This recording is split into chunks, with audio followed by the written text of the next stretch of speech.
Ռուսաստանը գործելու է ի պատասխան ՆԱՏՕ-ի Իրան վտանգությանը սպառնացող գործողությունների։ Այս մասին հայտնել է Ռուսաստանի Դաշնության արտաքին գործերի փոխնախարար Ալեքսանդր Գրուշկոն։ Հունիսի սկզբին ՆԱՏՕ-ի գլխավոր քարտուղար Մարկ Ռյուտեն հայտարարեց, որ հունիսի 24-ից 25-ը Հաագայում կազմակերպության գագաթնաժողովում Դաշինքի անդամ երկրները կընդունեն պաշտպանության եւ զսպման նոր թիրախներ, ներառյալ հակաօդային պաշտպանության եւ հակահրթիռային պաշտպանության 400% ուժեղացում եւ հեռահար հրթիռներ իբր Ռուսաստանից պաշտպանվելու համար։ Գրուշկոյի կարծիքով Ռյուտեի հայտարարությունը պետք է ընկալել որպես Ռուսաստանի զինված ուժերի հզորության ճանաչում, որը ցուցադրվել է նաեւ Ուկրաինայում հատուկ ռազմական գործողության ընթացքում։ Դիվանագետը նշել է, որ առայժմ դժվար է ասել, թե որքան արագ ՆԱՏՕ-ի երկրները կկարողանան գործնականում իրականացնել դրված խնդիրը։ Մոսկվայի արձագանքը ընդգծել է Գրուշկոն կախված կլինի առաջացող սպառնալիքներից։ Ի պատասխան Ռուսաստանի նկատմամբ ցանկացած թշնամական գործողությունների երկիրը կձեռնարկի բոլոր անհրաժեշտ հակաքայլերը, այդ թվում կանխարգելիչ միջոցառումները։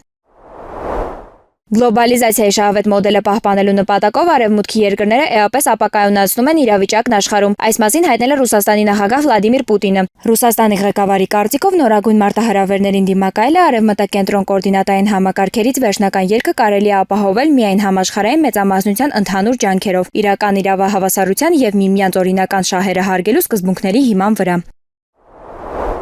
Իրանի արտաքին գործերի նախարար Աբբաս Արաղչին պետք է Ռուսաստանի նախագահ Վլադիմիր Պուտինին փոխանցի Իրանի գերագույն առաջնորդի Ալի Խամենեի նամակը օգնության խնդրանքով։ Այս մասին հայտնում է Reuters-ը։ Իրանի արտաքին գործերի նախարար Աբբաս Արաղչին պետք է Խամենեի նամակը փոխանցի Պուտինին նրա կողմից աջակցության խնդրանքով, ասվում է հաղորդակցության մեջ։ Գործակալության աղբյուրները պատմել են, որ Թեհրանն այս պահին տպավորված չէ Ռուսաստանի աջակցությունից եւ կցանկանար, որ Մոսկվան ավելին աներ։ Ընդ որում զրուցակիցները չեն հստակեցրել, թե կոնկրետ ինչ աջակցության հույս ունի Թեհրանը։ Միացյալ Նահանգների նախագահ Դոնալդ Թրամփը ռազմավարական սխալ է թույլատրել հրամայելով հարվածներ հասնել Իրանի տարածքին։ Այս մասին հայտնել է Իրանի խորհրդարանի ղեկավար Մոհամմեդ Բաղեր Ղալիբաֆը։ Ամերիկայի խելագար նախագահը պաշտոնապես եւ ուղղակիորեն պատերազմելով Իրանի դեմ ավարտին հասցրեց իր ռազմավարական սխալը, հայտնել է նա։ Ղալիբաֆը նաև հայտնել է, որ Միացյալ Նահանգների առաջնորդն իր գործողություններով աջակցել է սիոնիստական ռեժիմի հանցավոր բանդային, նկատի ունենալով իսրայելական բանակը։